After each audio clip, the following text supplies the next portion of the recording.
Olá! A semana no plenário da Câmara teve a aprovação de projetos voltados para garantir direitos das mulheres, derrubada de vetos presidenciais, medidas de enfrentamento da pandemia e muito mais.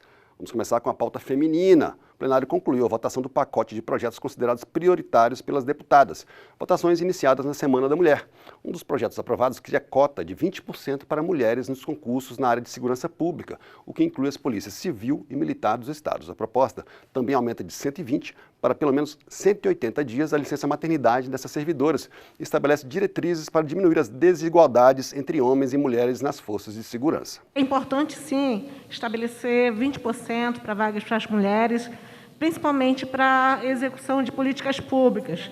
Das mulheres ainda é muito pouco o número que se compõe na área da segurança pública. Esse projeto seguiu para análise do Senado e a Câmara aprovou ainda projeto que acrescenta na lei de abuso de autoridade pena para o crime de violência institucional. De acordo com o texto, esse crime ocorre quando um agente público, seja policial, juiz ou promotor, submete a vítima de crimes violentos a procedimentos desnecessários, que têm o único objetivo de fazer com que a pessoa sofra novamente o trauma, sem que isso seja fundamental para o processo ou investigação. O projeto foi apresentado 2 anos atrás por 6 deputados de diversos partidos, após as denúncias de abusos cometidos por autoridades policiais contra a modelo e influenciadora digital Mariana Ferrer, ao longo do processo em que ela denunciava o empresário de Santa Catarina por estupro. De acordo com a proposta, que já seguiu para a sanção presidencial, o agente público que praticar esse tipo de abuso estará sujeito a pena de 3 meses a 1 ano de detenção e multa. As instituições, quando têm que acolher a vítima no ápice da sua dor e provar como uma revitimização, como assim citou agora há pouco o caso Mariana Ferrer pela deputada Érica Cocai. Ali é um exemplo claro de uma pessoa vítima de violência que, se não fosse as audiências à distância, e a gente pôde ver a dor na alma dessas pessoas que se socorriam do poder público. Falar agora de pandemia. Os deputados e deputadas aprovaram um projeto do Senado que prorroga até 30 de junho o prazo em que as entidades que prestam serviços ao SUS estão dispensadas de cumprir metas estabelecidas nos contratos. Essa dispensa permite que essas entidades recebam pagamentos pelos serviços prestados sem precisar atender metas contratuais, como o número mínimo de atendimentos e de cirurgias, por exemplo. Isso porque a pandemia impactou os atendimentos de diversas especialidades, inclusive por parte das Santa Casas, que prestam serviços ao SUS também. Por falar em pandemia, em sessão do Congresso Nacional, deputados e senadores derrubaram o veto presidencial à lei que criou o Programa Emergencial de Retomada do Setor de Eventos, o PERSE, com medidas para compensar os prejuízos causados ao setor. A proposta parcela débitos das empresas dos setores de eventos e turismo com a Receita e zera tributos como PIS, COFINS, CSLL e Imposto de Renda das Pessoas Jurídicas por 60 meses. O projeto que criou o PERSE foi aprovado no ano passado e beneficia empresas de hotelaria, cinemas, casas de eventos, casas noturnas, de espetáculos, de turismo, entre outras do setor. O governo vetou vários trechos da proposta com argumentos de que provoca queda de receita, sem estimativa de impacto no orçamento. Um acordo com o próprio governo permitiu a derrubada do veto, o que foi comemorado no plenário.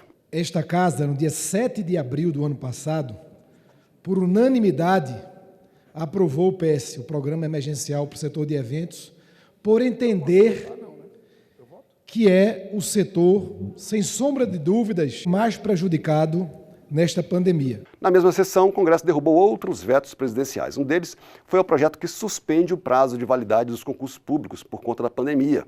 O governo argumentou que a suspensão dos prazos provocaria insegurança jurídica.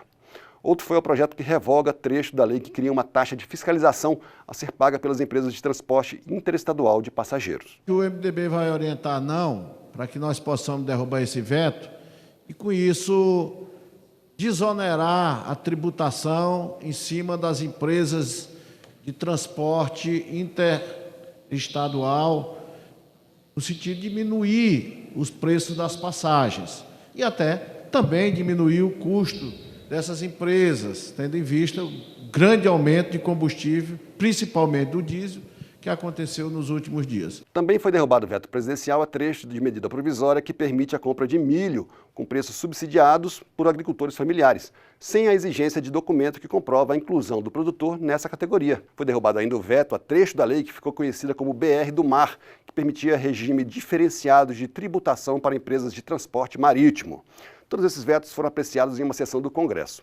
Mas, na Câmara, deputados e deputadas aprovaram um projeto que busca resolver definitivamente uma questão jurídica que se arrasta há mais de 2 anos, que é o pagamento dos peritos que atuam em ações judiciais de segurados contra o INSS. O pagamento tem sido feito pelo governo com base em leis com prazo de validade definido, já que o Executivo argumenta que esses recursos deveriam sair do Judiciário.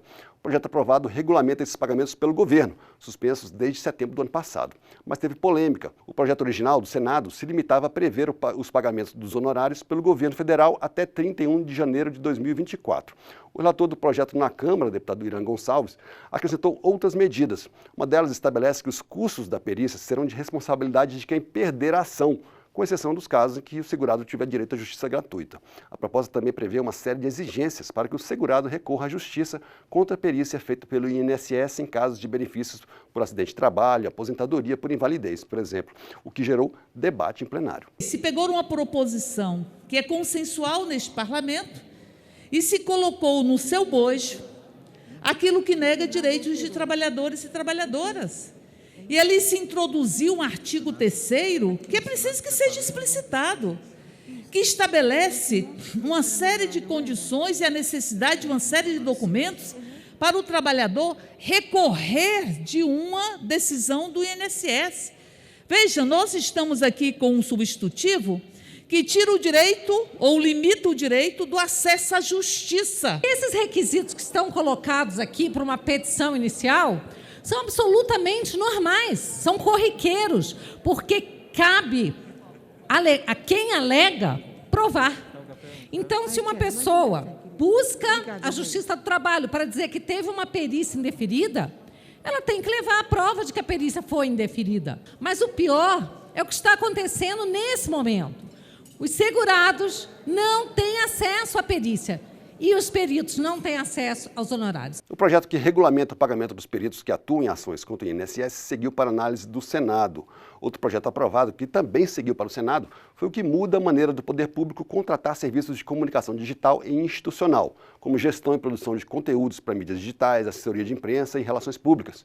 Hoje é contratada a empresa que oferece o menor preço. O projeto muda o tipo de pregão para técnica e preço, em que não necessariamente é contratada a empresa que cobrar menos, mas são levados em conta também critérios como experiência e capacidade para executar o serviço, como é feito em relação à contratação de empresas de publicidade. Mas o projeto foi criticado em plenário porque, além de mudar o modelo de contratação para esses serviços, também muda os limites de gasto com publicidade em anos eleitorais.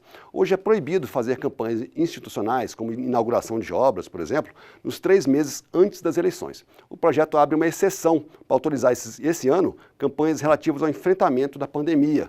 E a possibilidade de contratação de empresas de comunicação digital em ano eleitoral também dividiu o plenário. Esse projeto precisa ser rejeitado, porque é dinheiro que vai ser enviado para blogueiro sujo, blogueiro corrupto, que usa depois suas redes sociais para assassinar a reputação de parlamentar. É disso que se trata o projeto e é justamente por isso que precisa ser barrado e precisa ser rechaçado por esse parlamento. Quem aprovar esse projeto está dando tiro no pé. Esse projeto ele vem atender uma recomendação do TCU para que a contratação de assessoria, de imprensa e de relações públicas sigam os mesmos critérios da contratação de publicidade. Nós não vemos problema nenhum em votar favoravelmente a esse projeto, até porque vai ser na modalidade de pregão, observando critérios de técnica e preço. O plenário da Câmara também aprovou acordos internacionais, entre eles o que proíbe a importação de resíduos perigosos vindos dos países desenvolvidos, como óleos minerais não aproveitáveis, produtos médicos e farmacêuticos e solventes. O projeto aprova a entrada do Brasil em uma emenda da Convenção da Basileia, que amplia o controle sobre a movimentação internacional desse tipo de produto. O plenário aprovou ainda a medida provisória que prorroga contratos temporários de pessoal no Ministério da Agricultura e na Agência Nacional de Saúde Suplementar, a ANS. Esse foi um resumo do que aconteceu de mais importante no plenário da Câmara essa semana. Semana que vem tem mais. Espero vocês. Até lá.